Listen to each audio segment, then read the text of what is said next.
At the family meeting, they cut me off. Then my assistant called CEO. That moment wasn't loud.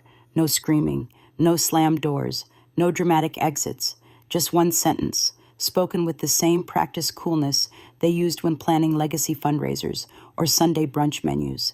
We've decided to redirect all family assets toward initiatives that better reflect our values, Clara said, looking at me like I was a guest, not a daughter. I nodded, just once, without flinching. My phone had been on vibrate, but the moment it lit up with Lena's name and that familiar priority tag, I knew, timing, it seemed, had its own quiet sense of justice. To understand what that call meant, you'd have to rewind a bit. My name is Melinda French Gates. Though the Gates part has always felt like a title I was borrowing without permission, I'm 34, based in Seattle, and for a long time, I tried to avoid anything remotely connected to the family business. The Gates name wasn't just associated with money, it was legacy, investment portfolios, hospitals with our name carved into stone. My father, Drake, built Gates BioVista into one of the most prestigious health data conglomerates on the West Coast. He married Clara, his second wife, 5 months after my mother's funeral. I was 16. She came with one son, Elliot, who quickly became the heir apparent. Clara never said it out loud, but it was understood Elliot would inherit the world. I was just a memory from a first draft of Drake's life. While Elliot studied biotech strategy in London and took internships at companies our family owned shares in, I went into medicine. At first, it felt like a rebellion, a way to matter on my own terms.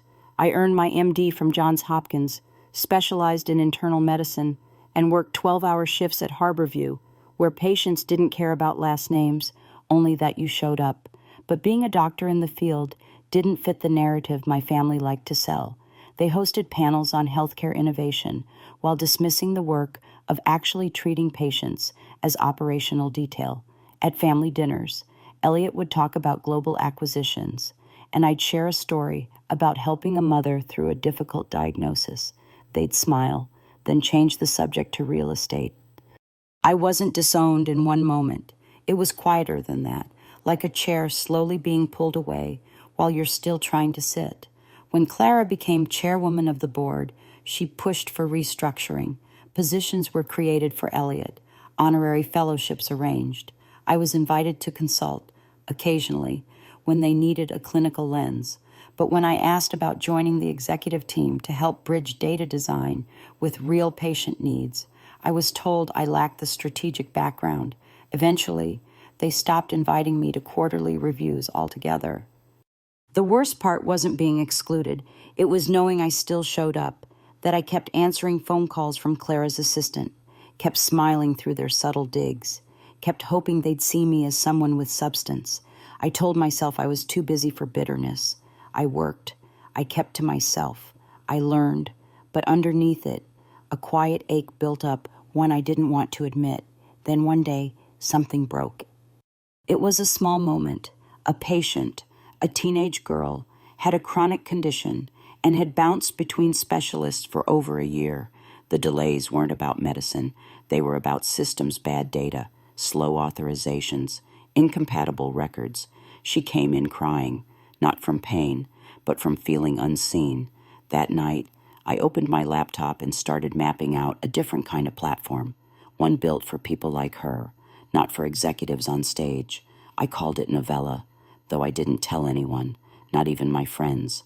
I coded late at night, drafted mock-ups during lunch breaks, and spent weekends sitting in cheap coffee shops sketching workflows while sipping burnt espresso. And it wasn't glamorous.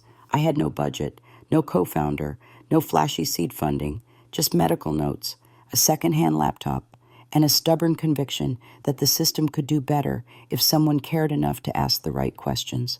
I applied for a nonprofit health tech grant and was rejected 5 times.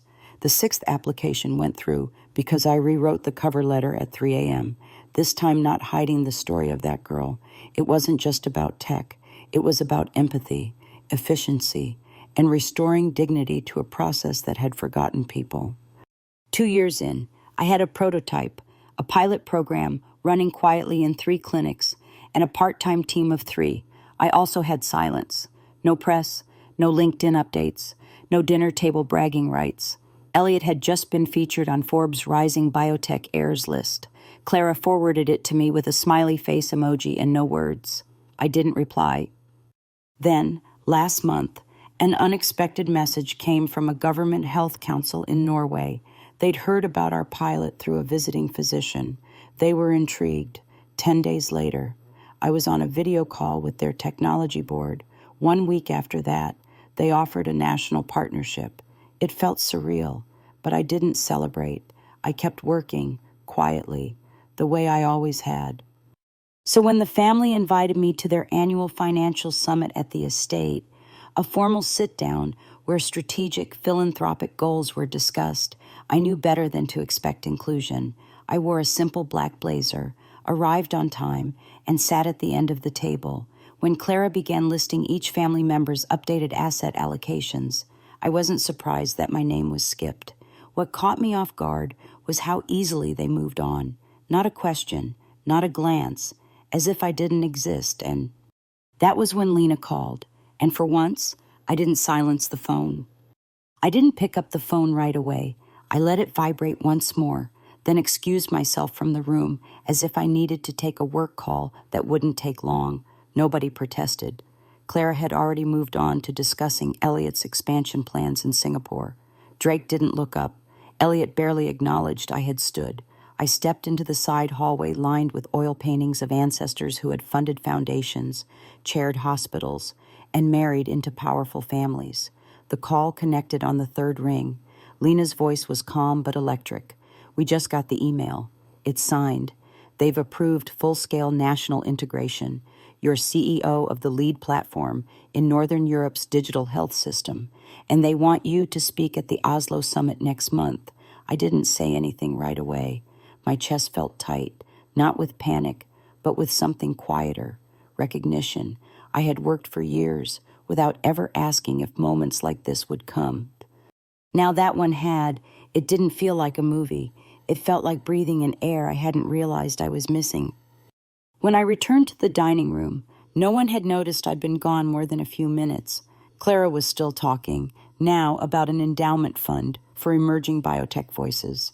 Elliot nodded, offering his usual confident analysis, while ignoring the fact that none of those voices ever came from outside his direct circle. I sat down, folded my hands in my lap, and listened without interrupting. That, I realized, was what they liked best about me, that I listened, that I showed up, dressed appropriately, brought a bottle of wine, and never made them uncomfortable. I had become skilled at disappearing in full view. The rest of the evening passed with predictable efficiency. Clara closed the meeting by assigning action items. Drake stood and offered a dry toast to family continuity. He said, glasses clinked politely. I sipped water. After dessert, Elliot made a point of walking me to my car, which was parked discreetly down the driveway, behind their row of Teslas and Audis. Tough break in there, he said lightly, referring to my zero allocation. But you always bounce back, right? I smiled, not too brightly, always. As I opened the door to my hybrid, he added, honestly, Mel, I think you'd be happier doing something less intense anyway. The whole clinical data thing seems exhausting. I nodded like I agreed. It was easier that way. Driving back to my apartment, I replayed the moment of the call in my head, not for ego, but to hold on to something real. The apartment was still modest by most standards, a converted studio in a refurbished brick building overlooking the Sound. I had never upgraded after our first pilot succeeded. Maybe it was out of habit, or maybe it was a form of safety. Part of me still believed that if I looked too successful, they'd come for it. I made a cup of tea and opened my laptop. The email from the Norwegian board was still glowing at the top of my inbox. Underneath it was a list of action items Lena had already started. Confirm PR briefing, prep investor memo, update our internal Slack. I read it twice, then leaned back and stared out the window. Lights dotted the skyline like tiny markers of other people's late-night ideas. I wasn't ready to sleep, so I opened the document I hadn't touched in 6 months. A personal note. I started writing the night after I was removed from BioVista's strategic committee without explanation. At the time, I had titled it, Things I'll Never Say Out Loud. The first line was bitter. I gave 10 years of my life to this field, and they erased me in 10 minutes. I had been angry then, not just because they cut me out, but because they had done it so casually, as if my work had never happened. I had presented the initial research that became the foundation for their predictive model. I had spent nights reviewing code, shaping protocols, guiding clinical trial ethics. I wasn't asking for a parade, but I had hoped for acknowledgement. Instead, they said I didn't understand the big picture. Closing the file, I opened a new one.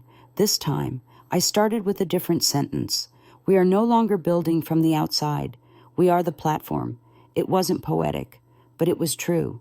Novella had grown beyond a passion project. We now served 26 clinics, had an active user base of nearly 40,000 patients, and were entering a national contract that would scale us to millions. Most of our patients never knew my name, but they used our tools every day. That mattered more than any gala speech or quarterly review ever could. What they had done tonight didn't hurt because it was new.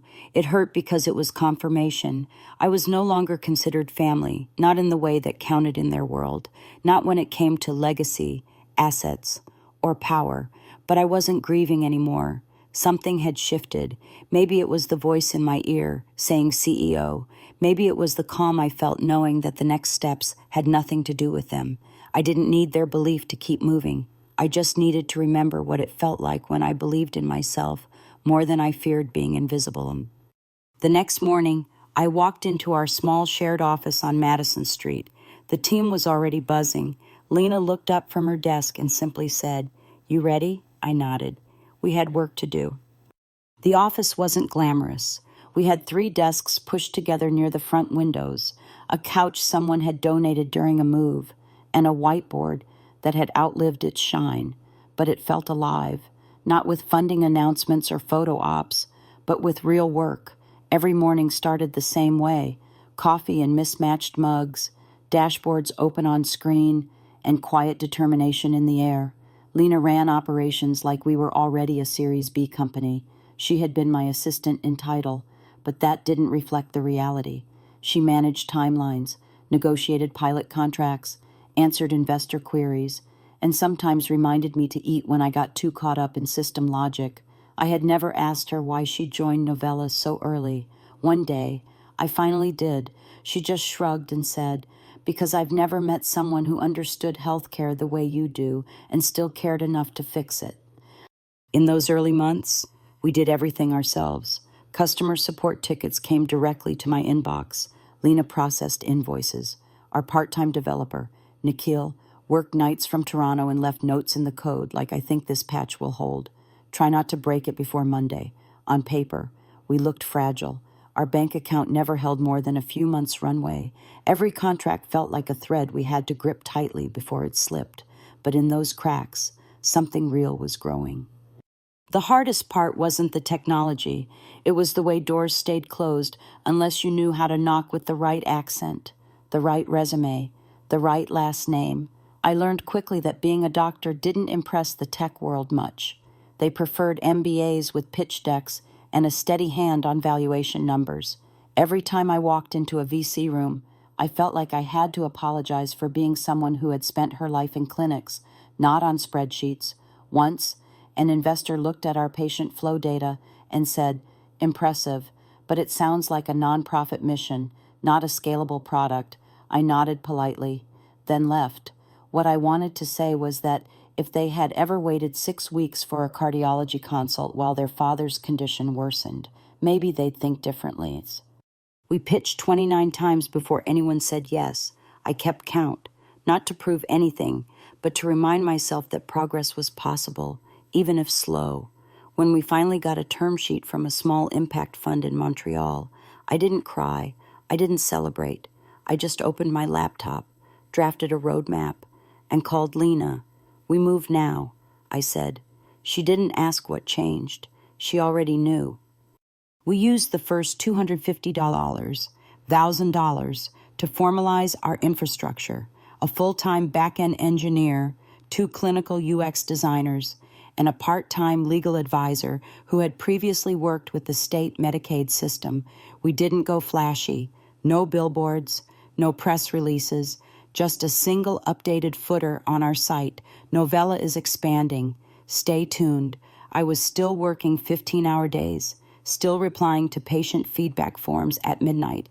But for the first time, we had momentum. Hospitals began to notice, not the biggest ones, but the ones that mattered: community centers in underserved zip codes, rural clinics trying to coordinate specialty care without losing patients to outdated record systems.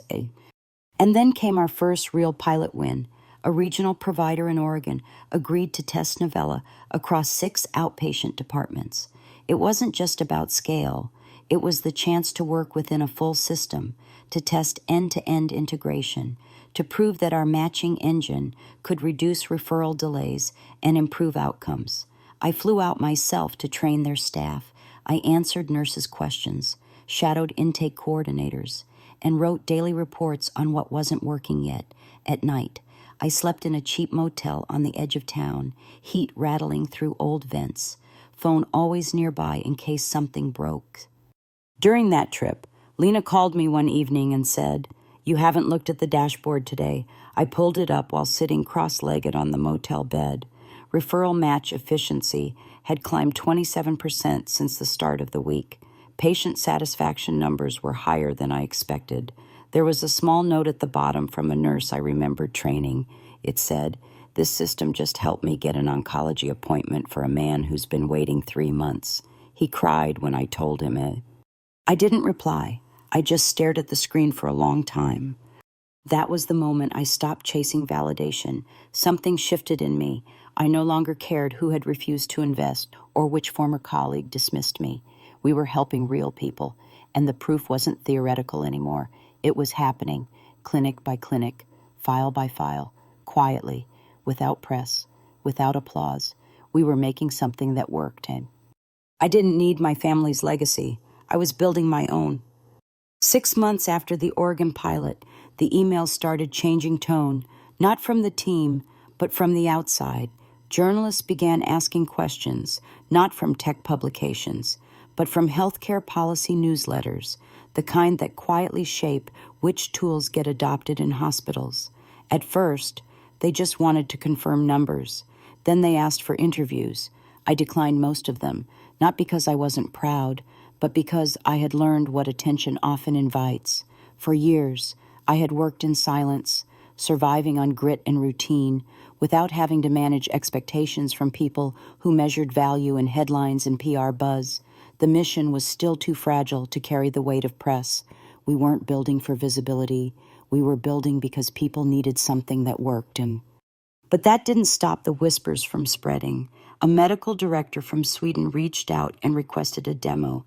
A health tech fund in Copenhagen sent over a due diligence form. Lena handled most of it, navigating conversations like someone who had done this for a decade. She didn't flinch when they asked about leadership structure or growth strategy. She simply replied, "We lead with utility. You'll find the rest in our data room." By the time I realized what was happening, we had entered conversations that could change our scale permanently. And it wasn't because we chased capital. It was because clinic managers were talking to each other. Patients were telling their stories. The platform was becoming its own proof. Meanwhile, back in Seattle, things with my family remained unchanged on the surface. But something had begun to shift. Elliot had recently taken over BioVista's strategic growth unit and was now speaking on panels about digital innovation for the future of care. I watched a clip online where he used phrases I recognized from old papers I had written. He stood on stage, crisp suit, perfect delivery, describing machine learning models in patient navigation systems. No one questioned his expertise. No one asked why BioVista hadn't meaningfully improved their referral rates in the past 3 years. Optics, I had learned, often overruled outcomes. Then came the gala. Clara's assistant sent the invite by mail, thick cardstock with embossed gold lettering. It was for the annual Gates Foundation dinner, held at their private estate to celebrate partnerships with international health leaders. I stared at the envelope for a long time. It wasn't anger I felt. It was a strange kind of distance, like being invited to a theater production where I once played the lead, but now was asked to sit in the audience. I RSVP'd, yes, not because I wanted to go, but because I needed to see something for myself, to test whether my presence still rattled their sense of certainty. The night of the gala, I wore a navy silk dress, simple, classic, not designed to shout. Lena suggested I wear something with more presence, but I told her it wasn't necessary. If they noticed me, they would. If they didn't, it wouldn't change what I had built. I arrived just as speeches were ending. Clara was mid-sentence, thanking international donors. Elliot stood beside her, hands folded, looking every inch the next generation heir. When I walked in, no one paused. The string quartet played, champagne flowed, guests mingled under warm lights in the garden courtyard. It wasn't until I approached the table near the back marked extended guests that someone acknowledged me. A retired cardiologist from Boston recognized me from a podcast I had once recorded anonymously under a pseudonym. "You're the one behind Novella, aren't you?" he asked quietly. I nodded. He smiled, then leaned in. "We're testing it in our satellite clinics. Our nurse coordinators love it. They said it's the first system that actually listens." I thanked him, and he moved on. 10 minutes later, Elliot appeared at my side, glass in hand. "Didn't expect to see you tonight," he said, voice neutral but eyes scanning. "I was invited," I replied, not offering more. He nodded, then added, "You look composed." I smiled. I usually do when I know what I'm doing. He looked away briefly, then back. "You've been busy. People are talking." I tilted my head. "Are they?" He didn't answer. Instead, he asked, "Are you raising?" I laughed once, soft but clear. "We're not pitching. The right people find us." He didn't like that. I could see it. Later that evening, Clara found me near the dessert table and offered a polite air kiss. "Darling, what a lovely surprise. Elliot tells me you're working on something important." I looked her directly in the eye and said, "Yes, I am, and it's working." She smiled tightly, then drifted away, leaving the words between us like a thread that had snapped, but no one wanted to admit it had ever existed. That night, I walked to my car without speaking to anyone else. No drama, no announcements, no grand exits. But as I drove home, I realized something simple and irreversible. I wasn't orbiting them anymore. I wasn't seeking approval or proximity. I was standing on my own ground, and it was steady. A week after the gala, Lena walked into my office holding a manila folder she usually reserved for board prep or legal sign-offs. She didn't say anything at first, just placed it on the desk and waited. I opened it slowly, expecting another hospital onboarding contract or an investor summary. But what I found was an invitation, not from a fund, not from a clinic, but from the Ministry of Health in Norway. They weren't just expanding the pilot, they wanted to integrate Novella as their national specialist coordination system by the end of the fiscal year. The contract value was substantial, but the real weight wasn't in the numbers. It was in the policy impact, the infrastructure access, and the explicit language led by Novella Health under the leadership of Dr. Melinda Gates. I read that sentence twice, not because I doubted it was real, but because it had been so long since my name was tied to something this public without being questioned. And I looked up at Lena, who had been watching me carefully. "So," she said, "what do you want to do?" I didn't answer right away. My first instinct was to stay quiet, to keep building in the background, but something about the clarity of that sentence shifted something in me. I didn't want the spotlight. I never had, but I wasn't going to apologize anymore for standing in my own light. "We go forward," I said, "but this time, we don't hide it." We scheduled a press briefing. I wrote a statement myself, short and direct. Lena coordinated with Oslo, organized local legal support, and set up a translation team. I agreed to one media interview on a public radio program about global digital health equity. It aired on a Thursday. By Friday morning, my inbox had over 200 new emails. Most were from clinicians and administrators wanting to know if Novella would be available in their regions. A few were from investors I hadn't heard from in years. One was from a man who used to sit on the BioVista board. He wanted to know if I had time to catch up and discuss possible alignment. I flagged it for later, then deleted it. The next 2 months moved fast. We grew from 17 to 42 employees. We moved into a new space in the South Lake Union District. We closed a bridge round led by a health fund in Stockholm. Lena officially became COO. We launched 3 new features focused on triage accuracy, some of which outperformed legacy systems by margins that surprised even our engineers. I still reviewed patient feedback weekly. I still replied personally to the occasional frustrated clinic coordinator or late-night email from our pilot sites. That work grounded me. It reminded me why we existed in the first place. One morning, Lena walked into my office with a peculiar look on her face. "You've been requested," she said, by name, the Davos panel on health equity. "They want you to speak on a session about rebuilding trust in healthcare tech." I blinked. "They know I'm not a politician, right?" She grinned. "They said that's exactly why they want you." It was happening, not because I'd forced it, but because it had become undeniable. We were solving a problem that the world had grown tired of tolerating. I wasn't going to pretend that all the attention felt comfortable, but it no longer felt threatening. There was a difference between visibility and exposure. One was earned, the other was taken. This time, I had earned it, but with attention came re-entry. Drake reached out through a mutual contact. Clara followed with a short email that opened with, "Heard the news, proud of you," and ended with an invitation to a private family dinner the following Friday. It was worded like a celebration, but I knew better. There was no chance they hadn't heard about the Norway contract or the Davos appearance. Elliot had also started shifting tone. His LinkedIn bio now included phrases that mirrored language we had coined internally months ago. Novella's rise wasn't just news to them, it was a disruption. I stared at Clara's email for a long time, then closed my laptop. I didn't need a family dinner, but I needed a decision, not about them, but about me. For years, I had built Novella like a secret garden, careful to protect it from the weeds of ego and legacy. But maybe it was time to let the truth stand in the open, not to impress anyone, but to draw a line in the sand. We weren't competing. We were rewriting the terms. So I RSVP'd yes.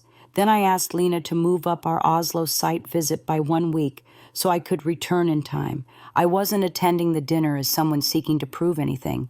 I was attending as someone who had already done the work, already built something from the ground up, and no longer needed permission to belong. The dinner wasn't held at the usual estate in Medina, but at a private room in one of their favorite downtown clubs, the kind of place where menus had no prices and the servers moved like shadows. I arrived on time, alone, wearing a dark green dress with clean lines and no brand label visible. I chose it because it fit, not because it spoke. The maitre d' recognized my last name, led me past velvet partitions and quiet glances, and opened the door to a polished room lined with old portraits of men who'd once shaped policy or held seats on influential boards. Drake stood when I entered, but Clara only smiled, her expression carefully measured, like someone about to deliver news disguised as conversation. Elliot was already seated, nursing a glass of something aged and expensive. I sat opposite them, said thank you to the server pouring water, and waited. No small talk, no preamble. I had nothing to offer in the way of social warmth that evening, and they didn't seem to expect it. After a few minutes of soft pleasantries, Clara finally began. "We've been hearing quite a bit about your company lately. Congratulations. Norway is no small deal." I nodded. "It's a milestone." "Yes," Drake added. "And the Davos panel. Quite the platform. You must be building something serious for them to extend that invitation." His tone was not mocking, but neither was it admiring. It was evaluative, as if I were a number in a quarterly review. Elliot jumped in next, relaxed but calculated. "We've been thinking a lot about expansion. BioVista's patient data division is hitting regulatory ceilings. Your approach could offer new possibilities. maybe a collaboration. He said it as if the idea were generous, as if they were inviting me into something bigger. I looked at him for a long moment before answering. I don't think Novella fits into BioVista's strategy, and we're not looking for alignment. Clara raised an eyebrow. Surely, there's a way to think creatively here. We're family. These opportunities should benefit everyone. I kept my voice calm. They do, just not through direct entanglement. And Drake set down his glass. Don't be short-sighted. Melinda, the Gates name has opened doors for decades. Legacy matters. I met his gaze evenly. Legacy also includes those you chose not to include. For years, I brought ideas that weren't just dismissed. They were repackaged and rebranded under someone else's name. You cut me out, not with malice, but with indifference. And I adapted. But now that Novella has built something useful, something that works without optics, suddenly we're family again. The silence after that wasn't tense, just quiet, like the air between tides. Clara regrouped quickly. Let's not get dramatic. The world changes. Families evolve. We misjudged your direction, clearly, and we're willing to reevaluate. She smiled like it was a favor. I didn't smile back. You don't need to reevaluate. I'm not asking for re-inclusion. I came tonight to listen, not to be absorbed. Elliot leaned forward, the facade slipping for a second. You know you're making this harder than it needs to be. We could amplify everything you're doing with the right positioning. I shook my head. You want access, not alignment. There's a difference. By the time dessert was offered, no one touched it. Clara made one last effort. Think about the foundation. If nothing else, we'd like to explore a joint initiative. Mental health, perhaps. Something forward-looking. I folded my napkin slowly. Novella has already allocated a portion of our upcoming Series C to launch an independent initiative. It's called Actual Legacy. The mission is focused on equitable infrastructure, not ceremonial gestures. Drake looked puzzled. Why that name? I stood calmly. Because legacy isn't about who had power. It's about who used it for good when no one was looking. The room didn't erupt. No voices were raised. But when I left, I knew a door had closed that wouldn't be reopening. Not because I'd slammed it, but because I'd finally stopped holding it open from the other side. As I walked into the elevator, I didn't feel triumphant. I felt clear. I had entered the dinner knowing they wanted to reclaim what they thought they lost. But I wasn't theirs to recover. I wasn't angry, just done. You don't need to fight people who once doubted you. Sometimes it's enough to walk out of the room without asking them to follow. The Monday after that dinner, I walked into the Novella office before sunrise. Seattle hadn't quite shaken off its winter fog, and the building was quiet, except for the hum of the server room and the rhythmic click of our lead engineer's keyboard. I stood by the window for a moment, holding a cup of coffee that had gone cold before I remembered to drink it. That conversation with my family didn't haunt me, it clarified things. The more they tried to fold me back in with polite language and thin offers, the more I saw how far I had actually come. They didn't want partnership. They wanted continuity, and I had broken that. Lena joined me shortly after, laptop in one hand and her ever-present binder in the other. Morning, she said, not asking how I was, not offering sympathy. She knew better.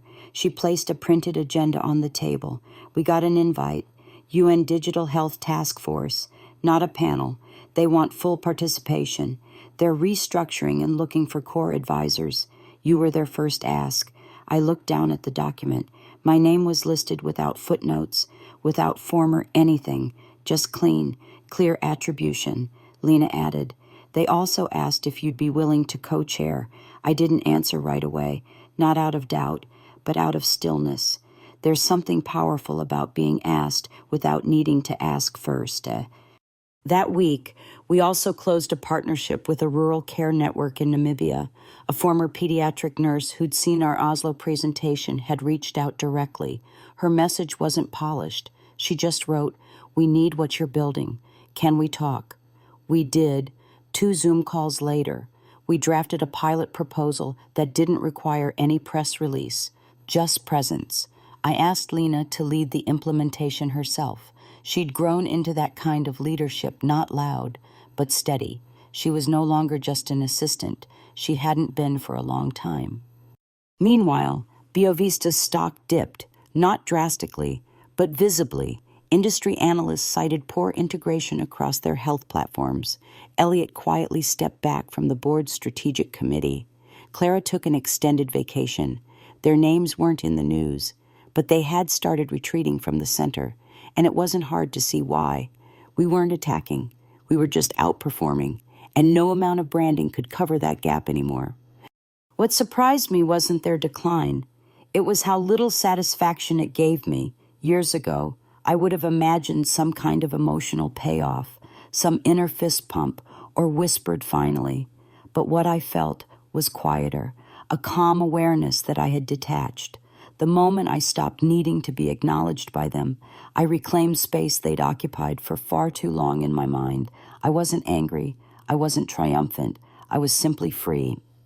A journalist from a major business publication requested an interview for a feature story about quiet founders and the long arc of trust building in the health tech space.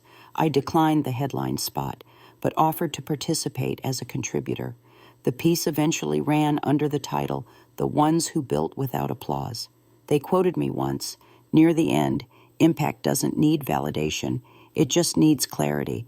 That line got shared more than I expected, not because it was profound, but because so many people understood what it meant to do meaningful work in the dark. And we launched Actual Legacy in early spring.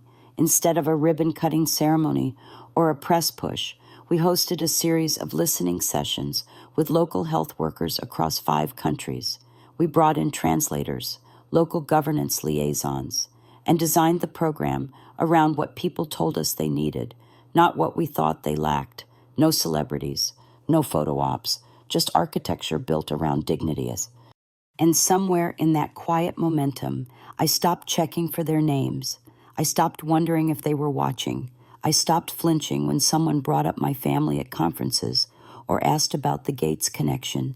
I was still Melinda Gates, but that name no longer weighed like an obligation. It moved like a signature fluid, intentional and complete in its own right. It didn't mean the pain never happened. It didn't mean I forgot the meetings I was excluded from, the slides they took my name off of, the way they kept offering me support only after they no longer needed to offer me credit. But it did mean that their narrative was no longer mine to rewrite or resent. My job wasn't to fix the way they saw me. My job was to see clearly enough to walk forward, even if they never looked back. And a few months later, I received an envelope, no sender, just a name etched in slanted handwriting, Clara. I opened it in my office, alone, just before a strategy call with our Nairobi team. It wasn't a letter, not exactly, more like a curated memory, a photo from 20 years ago at one of the early foundation events. Me, standing off to the side, half smiling, holding a binder while Elliot spoke to press. Clara had written on the back, "You were always doing the real work. We just didn't see it." That was it. No signature, no invitation for dialogue, just a sentence that landed somewhere between confession and closure. I stared at it for a while, not knowing if it made things better or worse. But eventually, I tucked it into a drawer, not to save it, not to revisit it, but to honor it for what it was, an artifact from a version of my life that no longer dictated my worth. And that same afternoon, we finalized the launch of Novella's 3rd regional center in Southeast Asia. This one was fully staffed by local leadership, most of whom had never studied at Ivy Leagues, never been in Davos rooms, never needed to perform legitimacy. They had built trust with farmers, clinic nurses, local tech repair workers, and those relationships carried more weight than any badge I'd ever worn. I joined the call, spoke briefly, then stepped back to let them lead. Afterward, Lena smiled and said, "It's funny. They don't ask about your last name. They ask if you'll actually listen." I wasn't trying to be noble. I just didn't want to recreate what I'd come from. For too long, I had watched rooms full of power ignore the ground they claimed to serve, and I had stayed quiet in those rooms, hoping to earn my place by enduring them. Now, I knew that endurance wasn't the path, presence was, and presence meant showing up differently, especially when it wasn't required. And one day, I got an email from a young founder named Alexis.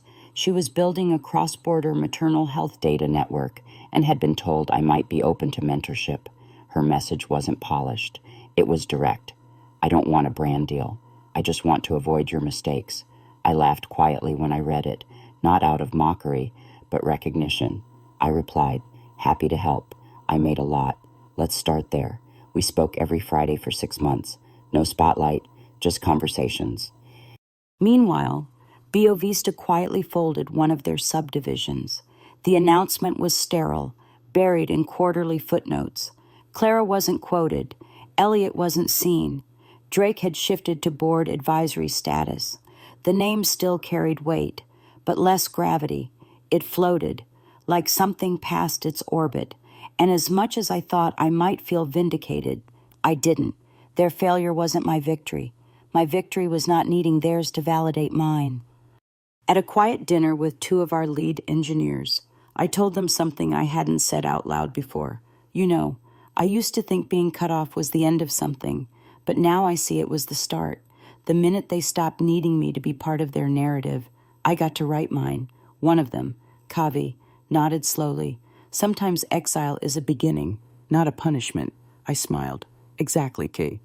That year, Novella was nominated for a Global Innovation Prize, not the flashy kind with celebrities, but the kind that required a full audit of impact across 5 years. We submitted not just results, but context, successes, and failures, clearly laid out. I didn't expect to win. That wasn't why we entered, but the acknowledgement, when it came, felt clean, not loud, but solid. They called my name on stage, and for the first time in a long time, I didn't feel like I was standing in someone else's shadow. As I gave my short speech, I said only this. Sometimes the people who shut the door on you don't realize they also lock themselves inside, and by the time they look out, you're already gone, not with anger, just with clarity. That quote was passed around, not viral, but persistent, like truth. And for the first time, I didn't shrink from that visibility. I just kept walking. Some wins come with confetti, others come quietly, after everyone has left the room. For me, it was never about being celebrated. It was about building something that couldn't be taken away with a vote, a rumor, or a meeting I wasn't invited to. That was the difference between recognition and resilience. One needs applause, the other survives without it. A year after Novella's first international summit, I sat with Lena and our policy director, Jonah, reviewing a data set that showed something simple but powerful. In 3 key pilot regions, maternal mortality had dropped by 11%, not from a miracle drug or a fancy partnership, but from consistent care protocols implemented by women who were once classified as non-professionals. Village midwives, clinic aides, and community organizers were now the backbone of change, not an afterthought. When the numbers came in, Lena blinked and said, "You know they'll never put this on a billboard." I replied, "That's exactly why it matters." I didn't return to D.C. that year, even when invited. I declined keynote stages politely, passed media requests to Lena and our regional leaders, and spent most of my time on the ground or behind the scenes. At some point, I stopped needing to prove I had survived being erased. I was already writing a new presence that didn't beg for permission. Meanwhile, I heard through someone's podcast that Biovista had pivoted again. Clara was now focused on AI in education. Drake had been quietly cut from 3 boards. Elliot had gone noticeably silent after a scathing industry expose about funding misallocation, which he naturally denied, but which made fewer waves than expected. The empire didn't collapse. It just faded from relevance. That's how some stories end, not with fire, but fog. And one morning, as I walked into our Johannesburg satellite office, I saw something I'll never forget, a handwritten sign on the door that read, "No title needed, just show up." It wasn't a quote from me. It was from Joy, one of our regional leads who had started as a translator and now ran 3 programs. That sign, and what it meant, felt like a better legacy than any foundation name etched on a wall. It would be a lie to say I didn't feel the sting sometimes. When I saw Clara's op-ed in a glossy magazine speaking about female leadership, without once mentioning the women who helped her get there, or when someone on a panel quoted Eliot on inclusive capitalism, as if he hadn't tried to silence the very voices he now claimed to uplift. But the sting didn't last, not because I forgave them, but because I no longer needed them to be different for me to live freely. In a quiet retreat we hosted for underrepresented founders, one woman stood up and asked, "How do you deal with people stealing your credit and still keep going?" I paused, then said, "I stopped fighting for credit and started building evidence. Credit fades, evidence stays." She nodded slowly, like someone breathing out for the first time in years. That night, I sat alone on the porch of the old villa we had rented for the gathering. The stars above were unfamiliar, different hemisphere, different sky.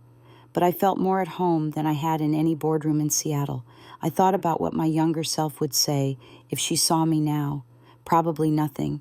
She'd just sit beside me, tired, maybe, but steadier. Lena joined me later with a cup of tea. She said, "You know, I think the reason this works is because you never made it about you." I looked at her, then back at the sky. "That's funny," I said, "because for years I thought the only way to matter was to be the one everyone talked about. Now, I'd rather be the reason people feel like they can start." We didn't toast to success that night. No speeches, no closing ceremony, just shared stories, sore feet, and a quiet sense that we weren't just reacting to the world, we were reshaping it in real time. And for the first time in a long time, I didn't feel like I was recovering from what they did to me. I felt like I was walking into what I was always meant to build in. The last time I saw Clara was not on a stage, not in court, and not at some dramatic confrontation. It was in passing, at a diplomatic reception I hadn't planned to attend. She was laughing with someone from a hedge fund, hair carefully styled, voice smooth, presence commanding. For a moment, our eyes met across the room. She didn't flinch, didn't smile either. She just looked, then turned away. And that was all I needed. No speech, no scene, just clarity. I wasn't angry anymore. I wasn't interested in what she'd built without me, or who still believed the version of the story where I was disposable.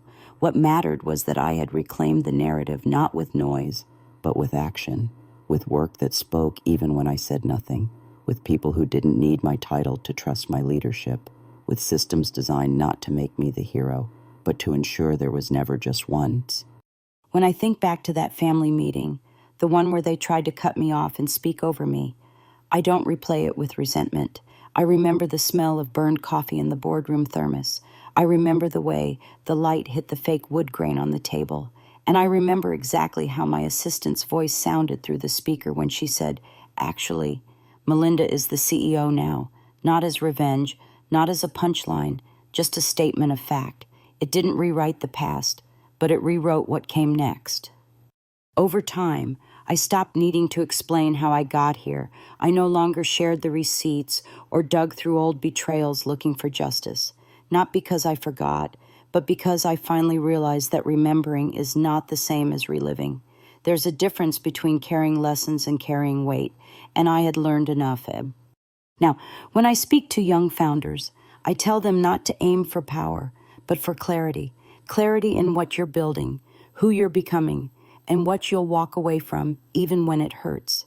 I tell them your impact doesn't live in applause. It lives in how the people around you act when you're not in the room. I tell them that there are worse things than being underestimated, like being dependent on the people who never really saw you. I've also stopped needing every story to have a sharp ending. Some people will never say sorry. Some companies will never tell the truth. Some partners will rewrite history so cleanly. They'll convince themselves you were never part of the foundation. Let them. The most dangerous thing they can do now is believe their own edits. Because the real story, your story, keeps unfolding anyway. And maybe that's the thing no one told me at the beginning, that sometimes revenge isn't about flipping the table or winning louder. Sometimes it's about building a table they can't sit at anymore, because they never learned how to stay when things got uncomfortable. It's about becoming someone who no longer needs the room they tried to keep you out of. It's about designing your own structure and filling it with people who've tasted the same kind of silence, the same kind of dismissal, and decided to build something louder out of it. I don't think I'm done. I still wake up some mornings and feel the old ache, the what if, the what could have been. But then I drink my coffee, meet with my team, review the numbers, read a letter from a clinic nurse in Rwanda who used one of our redesigned care kits to save a mother and her child. And I feel it again. Not pride, not even peace, just direction. If you're listening to this because someone cut you off, erased your name, stole your place, or told you that your worth depended on their recognition, this is for you, not as advice, not as inspiration, just as evidence that you can survive it, that you can still build, that even in the absence of applause, there's a way forward, a quiet, steady, beautiful kind of power that no one can give you because it was always yours. So maybe the real question is not how to get back at those who tried to break you. Maybe the real question is, what will you build now that they're no longer in your way?